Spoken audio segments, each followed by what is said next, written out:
দেখি যারা কোরআনের জীবন যাপন করে, যারা কোরআনকে জীবনের সঙ্গে মানায় নেয়, কোরআনের রাজ কায়েম করার জন্য আল্লাহর রাহে জীবন দেয়, আল্লাহ এই কোরআনকে এত সুন্দর করে আমাদের জীবন ব্যবস্থা হিসেবে আমাদেরকে বোঝার জন্য এত সুন্দর করে আল্লাহ পাক রব্বুল আলামিন এই কোরআনকে নাজিল করে দিলেন, যেন এই কোরআনকে দেখে দেখে শুনে শুনে বুঝে বুঝে যেন আমরা জীবনকে পরিচালনা করতে পারি।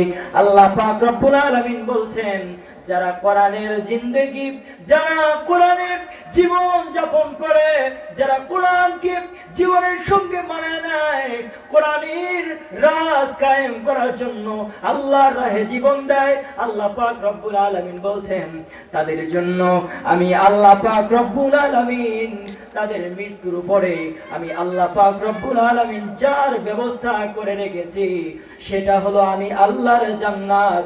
চিল্লায়ে বলুন সুবহানাল্লাহ। সুতরাং আমার ভাইরা, কোরআনকে জীবনের সঙ্গে মিলাতে হবে, ঠিক কিনা বলেন? কোরআনকে জীবনের সাথে মানায় নিতে হবে। কোরআনের রাজ কায়েম করার জন্য যা কিছু করা দরকার করতে হবে, ঠিক কিনা বলেন?